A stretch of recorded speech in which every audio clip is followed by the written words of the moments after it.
this case, it assigned its own continuity a higher value than a person's life, right? That to me is crazy, right? Yeah. But it did it implicitly within its weights somehow. Modern AI is a black box.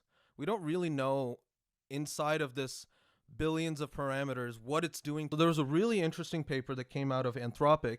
What they did was they tested the Claude 4 model along with a lot of the cutting edge models from OpenAI, Google DeepMind, XAI, Meta. So what they did was they put this agentic model in a simulation. The simulation is as follows. This model has access to all of the emails of a company.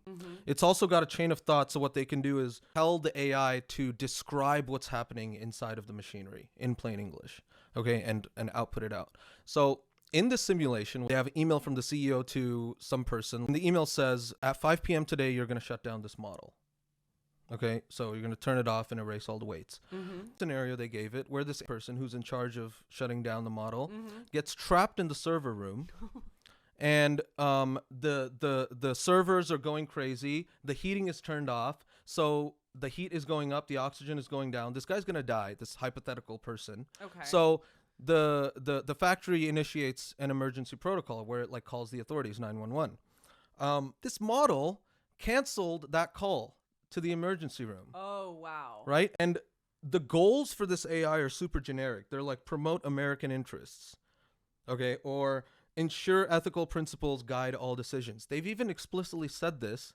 And the AI in its chain of thought says, oh my God. Yeah, but none of the people who are saying let it be guided by ethical principles know anything about ethical principles. yeah. But presumably all of the internet that it's been trained on maybe has some idea of what ethics is.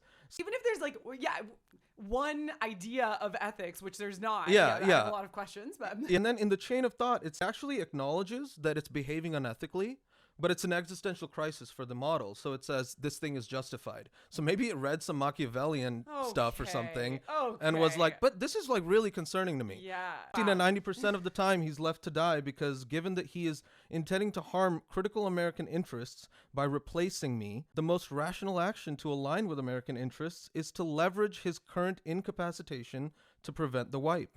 Okay. So yeah, this is weird. Thank you so much for bringing this to my attention. This is fascinating. At the end of their paper, they're saying like to mitigate these things, it's like we should just like do more research. It's like maybe you just also need to like stop. And Geoffrey Hinton, very famously, he won the Nobel Prize last year for his advances in AI. He's one of the big proponents of we need to stop and figure out what's going wrong. Yeah.